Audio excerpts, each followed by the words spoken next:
Joining us now, Elizabeth Harrington, staff writer for the Washington Free Beacon. Great to have you with us. Republican campaign strategist, Fox News contributor, Tony Sayek. Great to have you with us. And let me start, Elizabeth, with you. While we're watching all of these numbers come in from 4 caucuses, we prepare for Louisiana, which closes in about an hour.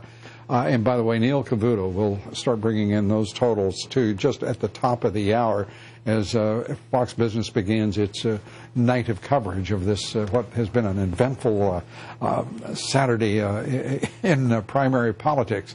But, Elizabeth, do you see a change here in direction, any moment that suggests we're in a different place than we were before the debate, before Mitt Romney decided to commit what many people consider a sin against the party that he so badly disappointed and now may have betrayed?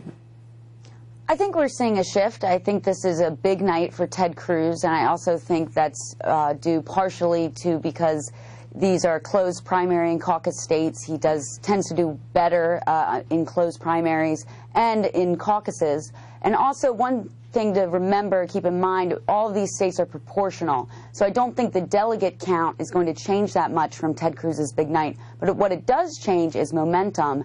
He's going to get a lot of momentum from these big wins, especially in Kansas. And I think you're going to see more calls for Rubio to kind of step aside, make this a two-man race, and make a sort of united anti-Trump ticket there and endorse Cruz. But what we've seen is Cruz moving into Florida for head-to-head competition with Marco Rubio, who looks to be the man he wants to be a dead man walking after the votes are tallied from Florida. Do you see it that way, Tony? Yes, for sure. But at the same time, you have to look at tonight for something else. Elizabeth's right in that the close primary tends to benefit Cruz, but Maine is a big win. Donald Trump was up by double digits within the past week. Kansas was a bit more predictable. It's a conservative state. People understand that clearly Cruz's organization was going to be helpful on the ground there. But something did shift after Thursday. How sustainable past tonight is a different question. But this does give Ted Cruz the ammunition that he's been hoping to use, which is to suggest that, hey, I'm the guy who should be going head-to-head with Donald Trump. He's beating him in some of these states much more decidedly than Trump is beating Cruz in the states he's winning.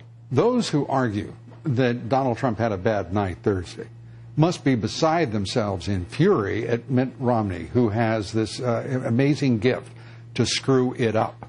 By coming out as he did, he deflected all of the attention, unless Trump paid him to do it, maybe, to come out and deflect all the attention from what was, to be kind, an average performance on the part of Donald Trump, in my opinion. Do you agree, Elizabeth? Yeah, I think it was a poor debate for Trump, to be sure. I don't know how much an effect Romney is actually having. To be honest, I think it's more just a culmination of these 2 weeks of attacks against Trump. Finally, Rubio and Cruz decided to hit the front runner, and I think that is starting to hurt him. But Romney going out, I think, actually emboldened the diehard Trump supporters even more. But I do think he also, Tony, deflected media attention from what was the debate. We got about 20 seconds. Well, no doubt, but I think something else. Look, I mean, look what Donald Trump's done since then. He skipped CPAC. He's starting to make these plays toward the general election, some of his rhetoric. I understand that from a strategic perspective, but don't forget he still has to get more than 50% of the Republican delegates to side with him, or else you can possibly